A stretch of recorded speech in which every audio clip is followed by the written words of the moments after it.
तनी न पिए तनी सोचा तनी 2 घंटा।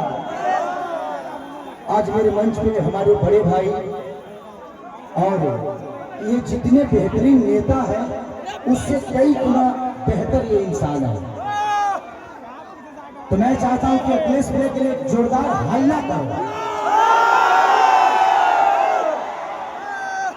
ताकि उन लोगों को पता चले कि इंसानियत जिंदा है।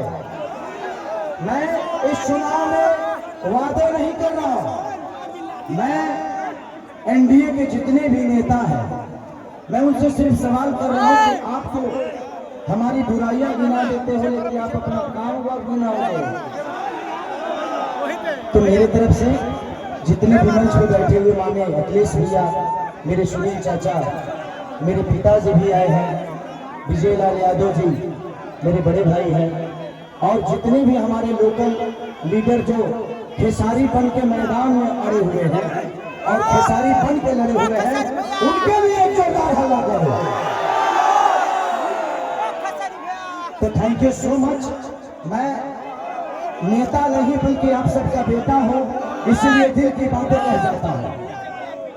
आजकल जितने भी एनडीए के लोग हैं सब लोग खेसारी को टारगेट कर बैठे हैं। यहाँ तक कि हमारे पिता तो माननीय मोदी जी भी छपरा में खेसारी को हराने के लिए आ गए।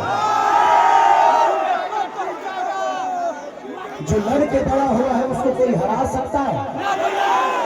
इस छपरा ने मुझे, इस धरती ने एक ऐसे बेटे को पैदा किया है जिस बेटे के लिए अपनी जान तक दे सकते हैं। छपरा जिस दिन विजय होगा ना, सिर्फ बिहार ही नहीं बल्कि हिंदुस्तान जानेगा कि ये खेसरिया को छपरा वालों ने कितना प्यार दिया है। और आज हम सबके गार्जियन स्वरूप अखिलेश भैया ने मेरे से कई बार बोले कि चुनाव लड़ते काहे नहीं हो, आ जाओ। मैं बोला कि भैया मैं राजनीति में नहीं आना चाहता। कोई बात नहीं, आप करो, जहां हो खुश रहो। लेकिन मुझे क्या पता था कि हमको यह करना पड़ेगा। बट कोई नहीं, शायद भगवान को कुछ अलग ही मंजूर है। शायद चाहता था कि खेसारी के आने के बाद ही सरकार बदलेगी। और हम इतने तंग आ चुके हैं कि मोदी चाचा सिर्फ आज से 20 साल पहले गुजरात जो था, आज गुजरात जाके देखिए, गुजरात आज स्वर्ग की तरह दिखता है। तो सिर्फ इंडिया में एक ही शहर है जिसका नाम गुजरात है, और बिहार लगारिस है। बिहार के माँ बाप से उनके बच्चों को दूर भेजने के लिए ट्रेन देते हैं आप, उनके पत्नियों से दूर भेजने के लिए ट्रेन देते हैं, उनके बच्चों की शिक्षा के लिए कुछ नहीं करते। मैं इनसे यही पूछता हूँ कि भाई ये बताइए कि मंदिर बनाइए, मस्जिद बनाइए, गुरुद्वारा बनाइए, सनातन अपनाइए, लेकिन रोजी रोजगार खातिर का ट्रंप को वोट देने जाएंगे? के बनाइए। हम लोग के लिए फैक्ट्री कौन बनाएगा? हमारे बच्चों के लिए शिक्षा का व्यवस्था कौन करेगा? हम यही सवाल कर रहे हैं। जब भी चुनाव आता है, तो इनको सिर्फ जंगल राज ही बताना है। अरे यार, जंगल राज थोड़ी देर के लिए मान लेता हूं कि था, मान लिया, सुन लिया। अरे तो कौन आप सब मंगल राज बना दिए हो इस धरती को? रोज हत्या होता है। लॉ एंड ऑर्डर हमारा बहुत अच्छा है। अरे यार, उस परिवार से पूछना जिस परिवार का आदमी मारा जाता है।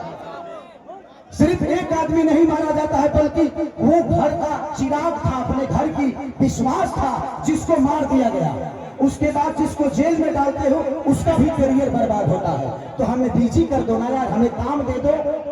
अब काम नहीं दोगे तो क्या करेंगे? हम मौत में भी रोजी ढूंढते हैं, क्या करेंगे? ढूंढ ही लेगा तो, क्योंकि हम बेरोजगार हैं। आज छपरा की स्थिति जो पानी में डूबी रहती है, छपरा व्यापारियों के करोड़ों रुपये बर्बाद हो जाते हैं। उसका जिम्मेदार कौन है? कुछ लोग ये भी रहे हैं कि खेसरिया तो 15 दिन के लिए रहेगा यहाँ पे। अरे बेटा हो के अंधा होके तो एक लोटा पानी दी। बेटा हो अगर उसके पास आंख है ना, तो अमेरिका में भी रह के अपने माँ बाप का सेवा कर सकता है। तो बच्चों को यहाँ के जो स्थानीय विधायक हमारे बुजुर्ग है, चाचा है, वो उनका सम्मान है, सीएन गुप्ता चाचा। वो तो 10 साल से शहर में रहे हैं, करो घर दाल भर पानी में डूबा रहा। अपना इलाज एम्स में कराते हैं, अपना इलाज के लिए बेहतर अस्पताल नहीं बनाए तो हमारे बच्चों के लिए बनाएंगे? इनके बच्चे अमेरिका में पढ़ते हैं, जब ये अपने बच्चों के लिए बेहतर स्कूल नहीं बनाए तो हमारे बच्चों के लिए बनाएंगे? आज 20 साल से एनडीए की सरकार है, कोई बता दे कि एक भी फैक्ट्री हमारे बिहार में लगी है? लगी है? लागल बा? लागल नहीं थे, लोग यहाँ से भागल बा। अब जाके बिहार जागल बा। खेसारिया पागल बा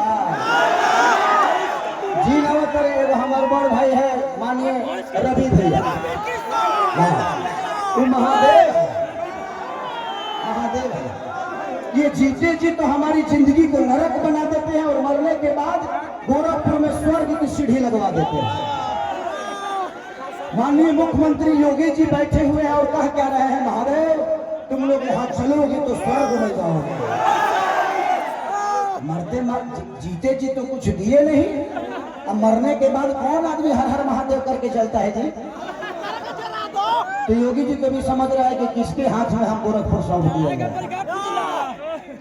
हमें जीते जी स्वर्ग चाहिए। ऐसे लगता है कि रावण का काम अधूरा रवि भैया पूरा करने आए हैं। हमारे बड़े भाई मनोज भैया क्या बोल रहे हैं?